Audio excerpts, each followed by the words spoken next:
Confie no Senhor de todo o coração. Não dependa de seu próprio entendimento. Busque a vontade de Deus em tudo o que fizer, e Ele lhe mostrará o caminho que você deve seguir. Olá pessoal, tudo bem com vocês? Eu sou Fabiola Antunes e nós somos Aquela Filha.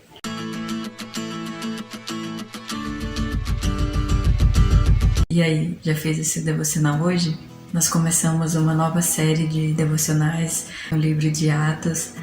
Estamos no primeiro capítulo e no vídeo anterior nós falamos sobre a ascensão de Jesus aos céus. Os discípulos presenciaram esse momento e ficaram maravilhados vendo Jesus subir aos céus, mas esperando algo acontecer, até que dois anjos aparecem para eles e dizem, mais ou menos com essas palavras: "Ei, sigam em frente. O que vocês estão fazendo aí parados?" Vamos ler Atos capítulo 1, dos versos 12 ao 14. Então voltaram do Monte das Oliveiras para Jerusalém, cerca de 1 quilômetro de distância. Quando chegaram, subiram à sala no andar superior da casa onde estavam hospedados. Estavam ali Pedro, João, Tiago, André, Filipe, Tomé, Bartolomeu, Mateus, Tiago, filho de Alfeu, Simão, o Zelote e Judas, filho de Tiago. Todos eles se reuniram em oração, com um só propósito, acompanhados de algumas mulheres e também Maria, mãe de Jesus, e os irmãos dele. Eles voltaram para a casa onde eles estavam hospedados. Daí fala os nomes de todos os discípulos que ali estavam e também algumas mulheres e os irmãos de Jesus, como nós também podemos ver. Como eles se reuniram, acredito que eles entenderam que não tinha mais como eles ficarem esperando.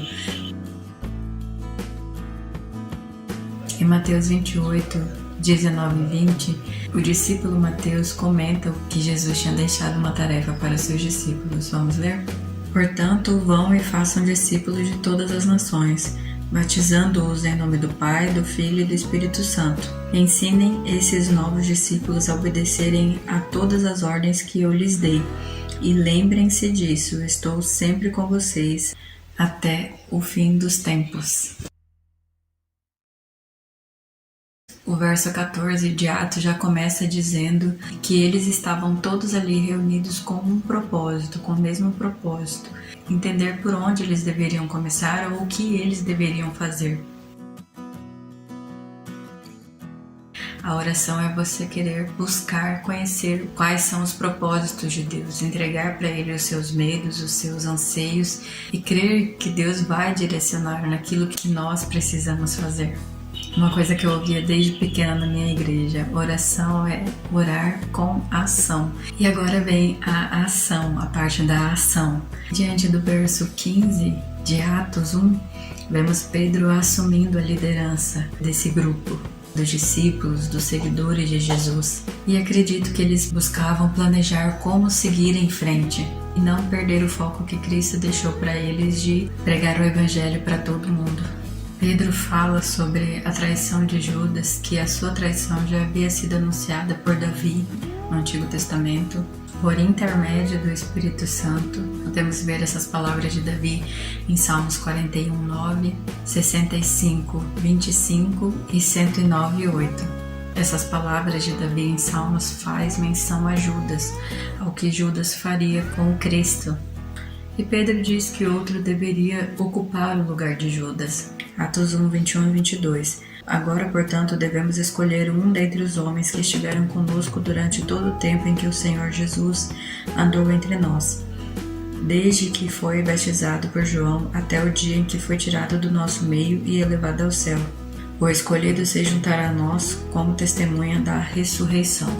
Então ele estava dizendo que deveria ter outra pessoa no lugar de Judas e alguém que acompanhou eles durante todo o ministério de Jesus. O verso 23 diz: então indicaram dois homens, José e Matias. A primeira igreja separou aqueles dois homens que havia estado com eles desde o início. Depois dessa escolha que eles fizeram desses dois homens, eles oraram pedindo a direção de Deus para que mostrasse qual seria, dentre aqueles homens, o que ocuparia o lugar de Judas. Vemos também que não foi escolha de Pedro, mas de todos que ali estavam, 120 pessoas orando e pedindo a direção de Deus. Então eles tiraram sorte e Matias foi escolhido para ocupar o lugar de Judas. E assim finaliza o capítulo 1 de Atos. Agora vamos ver alguns pontos importantes que estudamos nessa passagem. Não devemos ficar esperando as coisas acontecerem. Precisamos seguir em frente sem perder o foco de Cristo. E a primeira coisa que devemos fazer é orar, pedir a direção de Deus, o que Ele quer que nós façamos. Jesus subiu ao céu, mas deixou várias ordenanças, ensinamentos e instruções para que seguíssemos. Dentre elas é o fazer discípulo de todas as nações, batizando-os e ensinando a guardarem todos os ensinamentos de Jesus em seus corações. Devemos confiar e buscar fazer a vontade de Deus. Como diz em Provérbios 3, 5 e 6, que nós lemos no começo desse vídeo. A primeira coisa que Jesus fez antes de começar o seu ministério foi orar. Parece que às vezes nós passamos batidos nessa passagem, mas tudo que Jesus fez é um ensinamento para nós. Jesus orou a sua vida inteira. Esse deve ser o primeiro passo, o nosso primeiro passo antes de fazer qualquer coisa, é orar pedindo a direção de Deus e confiar que Deus irá fazer o melhor e que Deus irá nos direcionar ao que fazer. Jesus passou 3 anos preparando os discípulos. Agora chegou a vez deles agirem. Eles tiveram o estágio deles quando Jesus envia os discípulos e os 70 para ir para as outras cidades vizinhas. Os evangelhos, quando Jesus manda essas pessoas irem para os lugares falando sobre o reino de Deus, só que agora, de fato, não era mais um estágio, é a prática. É eles que estão à frente, então agora é com eles que devem assumir isso e seguir em frente. Hoje nós temos a Bíblia, todo o ensinamento necessário para sabermos e fazermos a vontade de Deus. Agora basta não perdermos o foco e seguirmos o que a Bíblia nos diz. Pedro estava fazendo o que Cristo mandou ele fazer, apacentar, cuidar das ovelhas de Cristo, entendendo que ele era somente um servo e que a vontade que deveria ser atendida não era dele, mas a de Cristo. Pedro assumiu a liderança dos discípulos não com arrogância ou querendo fazer a sua própria vontade. Ele mostrou a atitude que um verdadeiro líder deve ter e deixou que os 120 irmãos orassem e decidissem junto com ele quem deveria ser o substituto de Judas. E você, tem buscado saber qual é a vontade de Deus para a sua vida? Tem orado, tem lido a sua Bíblia? Buscando saber qual é a vontade de Deus para você? Siga em frente, não esperem as coisas acontecerem, nem receber uma revelação de alguém, mas faça o que a Bíblia diz para você fazer. A Bíblia é a palavra de Deus. Não perca o foco. O nosso foco tem que ser Jesus Cristo. Amém?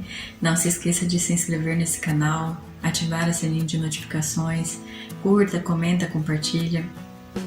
Deixe aí nos comentários quais versículos te chamaram a atenção e se você tem conseguido seguir em frente. Tem buscado entender qual é a vontade de Deus para a sua vida. Que Deus abençoe a sua vida. Até o próximo vídeo e tchau!